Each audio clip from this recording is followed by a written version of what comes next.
Dear friends, ladies and gentlemen, Namaskar. I would like to extend my warm welcome to all of you for the 8th Global Technology Summit, co-hosted by the Ministry of External Affairs and Carnegie India. It gives me immense pleasure to be here addressing this preeminent gathering of policymakers, innovators, technologists, and senior government officials, diplomats from many countries, as well as scholars and academics to this technology summit. Technology has been one of the key drivers of development and has had an indelibility imprint on advancement of human civilizations. In recent times, we have seen a lot of major geopolitical events that will shape our future, being influenced and impacted by technological development, as well as developments aimed at regulating deployment of technology. These range from a global pandemic and a worsening climate crisis to present terrorism, debt crisis, and ongoing conflict in many parts of the world. There is no aspect of human life and international development that is isolated from the impact of technology today. However, often enough attention is not given to the needs and aspirations of the global South, in particular, the need to invest in generations today so that we can secure a better future. This must start with an acknowledgement of the need to build future-ready human resources and articulate a vision to achieve this. Human resources are an increasingly vital ingredient in a knowledge economy that needs to be addressed through programs of literacy, education, and skill development in the information age.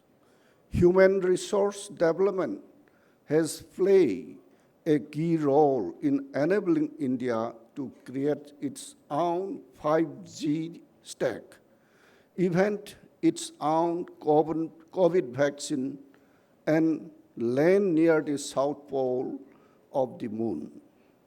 Overall, Indian talent and creativity is exceptional, and our citizens, as well as the Indian diaspora, have demonstrated the qualities of dedication, commitment, and perseverance in a diverse range of fields.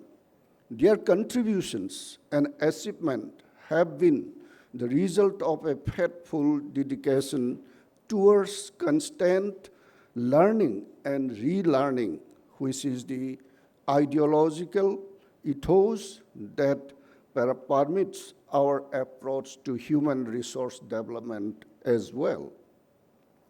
It is clear that as technology starts to have a large impact on our society, whether through innovation development in artificial intelligence or through the pervasive utility of digital public infrastructure, skilling will remain buzzword.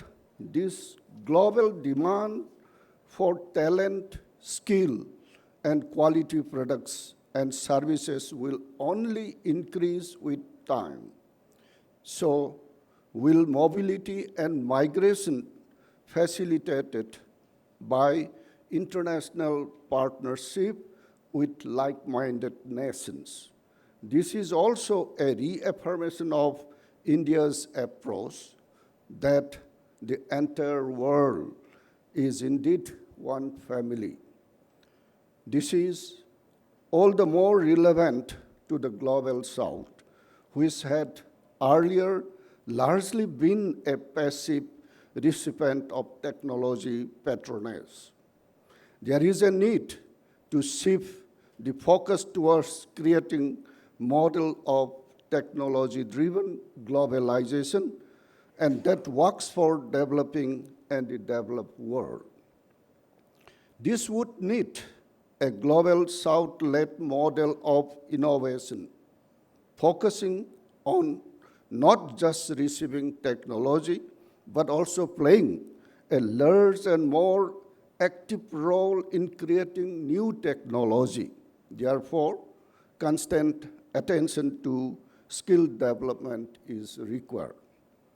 Accordingly, the focus should be on a new demand-side approach that takes into account the needs and aspirations of the people in the Global South. The emerging world is one that will need a fair distribution of the benefits of globalization and greater resources to attain equitable outcomes. In this regard, any initiative for skilling, learning, and human resource development should take members from the global north who have a real impact on the policy world through their decisions and choice as stakeholders.